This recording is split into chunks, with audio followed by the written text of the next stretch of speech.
पवित्र बाइबल, नया नियम, मत्ती अध्याय 3।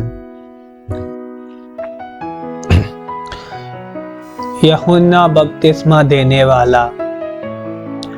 उन दिनों में यूहन्ना बपतिस्मा देने वाला आकर यहूदिया के जंगल में यह प्रचार करने लगा, मन फिराओ, क्योंकि स्वर्ग का राज्य निकट आ गया है। यह वही है जिसकी चर्चा यशाया भविष्यवक्ता के द्वारा की गई। जंगल में एक पुकारने वाले का शब्द हो रहा है कि प्रभु का मार्ग तैयार करो, उसकी सड़कें सीधी करो।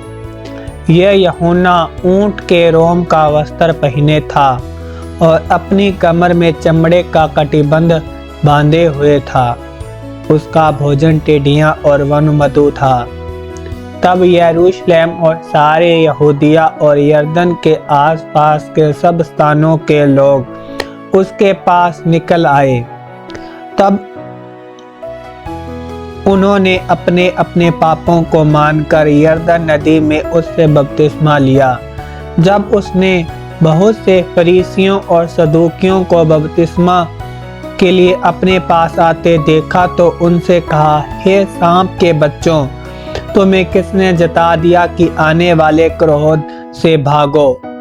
इसलिए मन फिराव के योग्य फल लाओ और अपने अपने मन में यह न सोचो कि हमारा पिता अब्राहम है, क्योंकि मैं तुमसे कहता हूँ कि परमेश्वर इन पत्थरों से अब्राहम के लिए संतान उत्पन्न कर सकता है।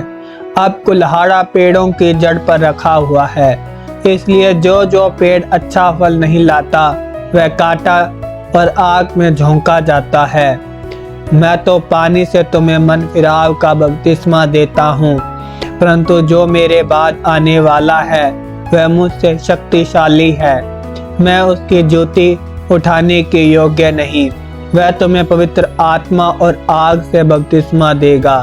उसका सूप उसके हाथ में है और वह अपना खलिहान अच्छी रीति से साफ करेगा और अपने गेहूं को तो खत्ते में इकट्ठा करेगा, परंतु भूसी को उस आग में जलाएगा जो बुझने की नहीं। यूहन्ना द्वारा यीशु का बपतिस्मा। उस समय यीशु गलील से यरदन के किनारे यूहन्ना के पास उससे बपतिस्मा लेने आया, परंतु यूहन्ना ये कहकर उसे रोकने लगा, मुझे तो तेरे हाथ से बपतिस्मा लेने की आवश्यकता है और तू मेरे पास आया है। यीशु ने उसको यह उत्तर दिया, अब तो ऐसा ही होने दे, क्योंकि हमें इसी रीति से सब धार्मिकता को पूरा करना उचित है।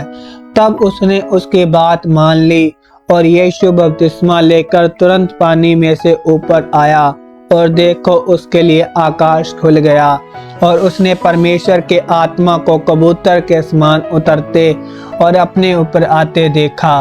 और देखो, यह आकाशवाणी हुई, ये मेरा प्रिय पुत्र है जिससे मैं अत्यंत प्रसन्न हूँ।